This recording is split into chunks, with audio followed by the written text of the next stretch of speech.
అండి అందరికీ నమస్తే. నేను మీ సునీల్ మద్దాల. సీట్లు రాక చాలామంది ఎలా అంటే రెబల్స్లా తయారయ్యారండి.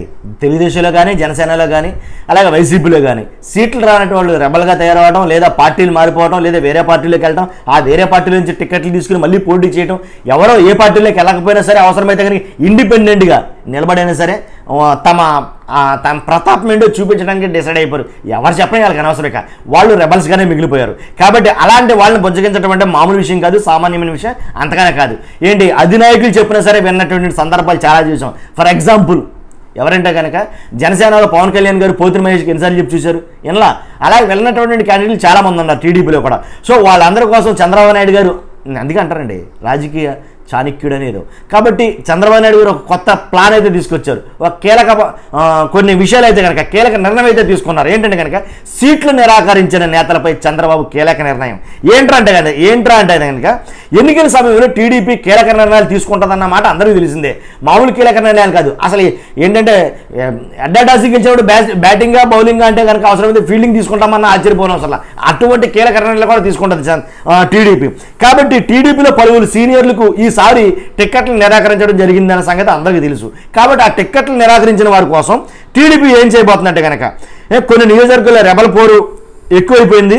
ఈ సమయంలో టిక్కెట్ రాని నేతల విషయంలో చంద్రబాబు తాజా ఆసక్తికర నిర్ణయం అయితే కనుక తీసుకోవడం జరిగింది. మాజీ ఎంపీ నిమ్మల కృష్ణప్పను అనంతపురం అయితే నిరాకరించిన వాళ్ళకి ఏంట్రా చేసేదంటే కనుక ఆల్రెడీ 18వ తారీఖు నామినేషన్లు. కాబట్టి వాళ్ళని బుజ్జగించాలంటే ఏదో ఒకటి చేయాలి. వాళ్ళకి తాయిలాలు లేదా బహుమతులు లేదా పదవులు ఏదో ఒకటి ఏదైనా చేయాలి. ఏం చేయాలంటే కనుక తాజాగా పార్టీ టిక్కెట్లు నిరాకరించిన నేతలకు ఎన్నికల బాధ్యతలు అప్పగించింది. ఇదండి వీళ్ళకి అప్పగించిన బాధ్యతలు. అంటే ఏంటంటే దొంగ చేతికి తాళాలు ఇచ్చినట్టు అన్నట్టు కాకపోయినా ఇది దానికి వర్తించదనుకో. కాకపోతే ఆ పార్టీ ఏ నియోజకవర్గంలో అయితే వాళ్ళకి టిక్కెట్ రాలేదో ఆ నియోజకవర్గం నుంచే ఆ పార్టీ బాధ్యతలు, ఆ నియోజకవర్గ ఇన్ఛార్జ్ బాధ్యతలు వాళ్ళకి అప్పగించడం జరిగింది. నిజంగా ఇది కీలక నిర్ణయం, మామూలు కీలకం కాదనమాట. కాబట్టి ఏం చెప్తున్నాను అదే తాజాగా పార్టీ టిక్కెట్లు నిరాకరించిన నేతలకు ఎన్నికల బాధ్యతలు అప్పగించింది. గుంటూరు పశ్చిమ నియోజకవర్గం పరిశీలకుడుగా మల్లెల రాజేష్ నాయుడిని నియమించింది. వైసీపీ నుంచి చిలకలూరిపేట అభ్యర్థిగా తొలుత ప్రకటించిన రాజేష్ నాయుడిని తర్వాత మార్చారు. దీంతో ఆయన టీడీపీలో చేరారు. విడదల రజనీ పైన ఆరోపణలు చేసిన రాజేష్ నాయుడిని ప్రస్తుతం రజనీ పోటీ చేస్తున్న గుంటూరు పశ్చిమ నియోజకవర్గ టీడీపీ పరిశీలకుడిగా నియమించారు. ఇంక కక్లయర్ మెంగ్లరిక కసింగ్ చేయాల్సిందే, రెండో ఆప్షన్ లేదు ఇక.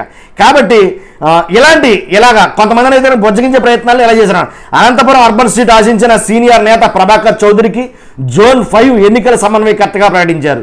తనకు సీటు ఇవ్వకపోవడం పైన ప్రభాకర్ చౌదరి ఆవేదన వ్యక్తం చేశారు. ఆయన మద్దతుదారులు అనంతపురంలో ఆందోళన కూడా చేశారు.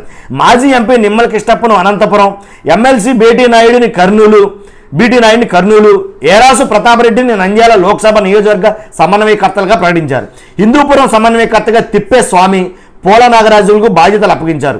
ఆలూరు, పత్తికొండ అసెంబ్లీ స్థానాలకు సోమిశెట్టి వెంకటేశ్వర్లు, కోడుమూరు, ఎమ్మిగనూరుకు డాక్టర్ సంజీవ్ కుమార్, ఆళ్లగడ్డకు సబ్బారెడ్డి, విశాఖ ఉత్తర నియోజకవర్గానికి సీతంరాజు సుధాకర్, అలాగే దెందులూరుకు దివి శివరాం, ఆత్మకూరుకు ఎన్సీబీ నాయుడు, ఉదయగిరికి వేనాటి సతీష్ రెడ్డి, పుట్టపర్తికి దాసరి నరసింహమూర్తి, వీరితో పాటుగా పార్టీ రాష్ట్ర కార్యవర్గంలో పలువురికి స్థానం కల్పిస్తూ ఒక కీలక నిర్ణయం అయితే తీసుకున్నారు. ఇదండి నిజంగా. ఏంటంటే వాళ్ళు ఖాళీగా వదిలేసామనుకోండి, వాళ్ళు ఏం మాట్లాడతారు ఏం చేస్తారో ఎవరికేం తెలియదు. అవసరమైతే నిలబడి పోటీలు నిలబడి మొత్తానికి ఎలాగోళ్ళకి వాళ్ళని కామ్ చేయాలి, వాళ్ళకి బాధ్యతలు అప్పగించాలి, వాళ్ళకి కొన్ని పదవులు ఇవ్వాలి. అలా ఇస్తే కొంతమందికి ఏదేమైనా కామ్ అవుతారనమాట.